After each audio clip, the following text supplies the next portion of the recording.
Nous sommes donc le 1er juillet 2025 et nous fêtons le 3e anniversaire pour cette profession de commissaire de justice, une profession qui est l'héritière de deux très anciennes professions, commissaire-priseur judiciaire et huissier de justice. Et c'est l'occasion forcément pour nous de dresser un premier bilan de ce rapprochement. Pour en parler, Nicolas Moreton, bonjour, vous êtes membre du bureau de la Chambre nationale, ancien président de la Chambre nationale des commissaires-priseurs judiciaires, et Benoît Santoire, président de la Chambre nationale des commissaires de justice. Tout d'abord, avant de débuter notre discussion, on va regarder un film.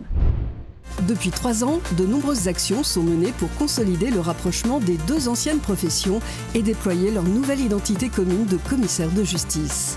Cette consolidation s'est traduite par des mesures très concrètes telles que l'harmonisation de la convention collective, la révision des statuts et des règles d'assermentation des clercs, la création d'un nouveau plan comptable, la mise en œuvre de mesures de conformité des offices, l'instauration d'un règlement déontologique modernisé et la mise en place d'un règlement intérieur. Depuis la naissance officielle de la profession, au-delà des échanges avec le bureau lors du Congrès national, des déplacements réguliers dans les cours d'appel ont permis de rapprocher la gouvernance des préoccupations des commissaires de justice des différentes régions.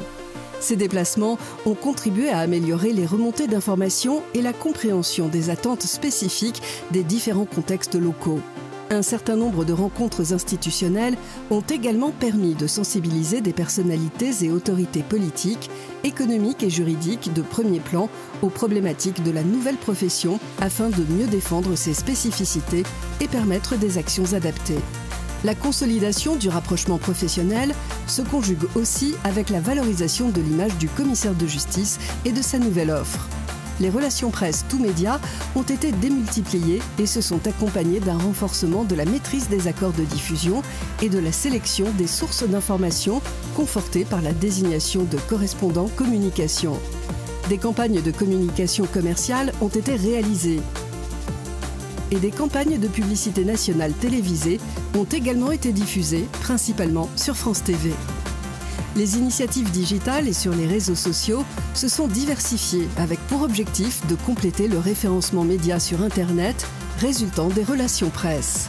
La création de nouveaux médias sociaux ainsi que la diffusion digitale de nouveaux contenus ont permis d'améliorer le référencement naturel SEO et le référencement audiovisuel de la nouvelle profession. Il s'agit par ces différentes actions de faire davantage coïncider les résultats de recherche sur Internet des clients de la profession et l'offre des commissaires de justice. La nouvelle profession a été nommée parmi les ambassadeurs de l'amiable. Elle est aussi à l'origine d'une démarche parité avec les professions du droit et l'élaboration d'une charte parité signée avec le ministre de la Justice. Alors voilà pour cette nouvelle identité. Benoît Santoire, quand vous avez pris la présidence de la Chambre nationale le 1er juillet 2022, comment vous avez appréhendé ce rapprochement? Alors créer une nouvelle identité, c'est jamais facile, d'autant que ce que voulait le législateur, les professionnels ne le voulaient pas forcément.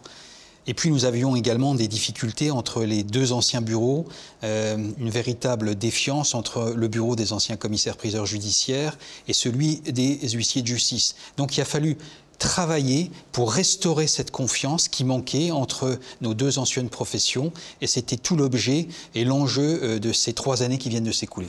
Alors Nicolas Moreton, vous avez présidé la Chambre nationale des commissaires-priseurs judiciaires. Vous siégez depuis 2022 au bureau de la Chambre nationale des commissaires de justice. Comment vous avez abordé la construction de cette nouvelle profession?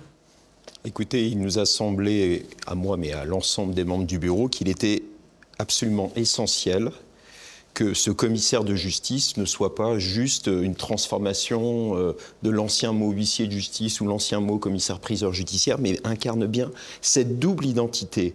Identité à la fois d'un professionnel de l'exécution, mais aussi un grand professionnel de l'expertise judiciaire.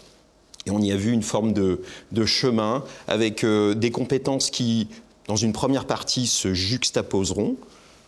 Très clairement, les anciens professionnels resteront peut-être dans leur ancien couloir de nage, mais petit à petit, l'émergence d'un seul et unique chemin, en particulier pour les jeunes, et l'idée d'un professionnel qui serait un peu le dieu Janus, le dieu aux deux visages. Alors une question pour vous deux. Quel mécanisme de rapprochement depuis 2022 ? Alors il y a un certain nombre de textes qui ont été mis en place, ceux d'ailleurs qui auraient dû être mis en place avant 2022. Je pense notamment à la déontologie et à la discipline. Nous commençons à travailler également sur des normes comptables propres à nos deux anciennes professions. Nicolas. On a aussi évidemment la convention collective commune depuis 2023. On a les réformes des inspections de comptabilité qui elles aussi sont communes. Et il y a un sujet qui a beaucoup défendu la première vice-présidente avec l'appui prononcé du président Benoît Santoire, qui est la parité entre les professionnels. Est-ce qu'on peut dire que le rapprochement est terminé ?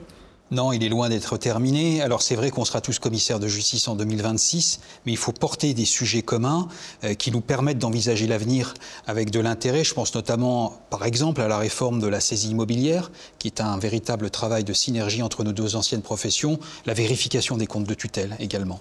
Nicolas Moreton. Oui, et puis je pense que vous-même, les médias, vous utilisez encore très régulièrement le terme huissier de justice ou commissaire-priseur judiciaire. Donc vous voyez qu'en termes de communication, on a encore, nous, des efforts à faire.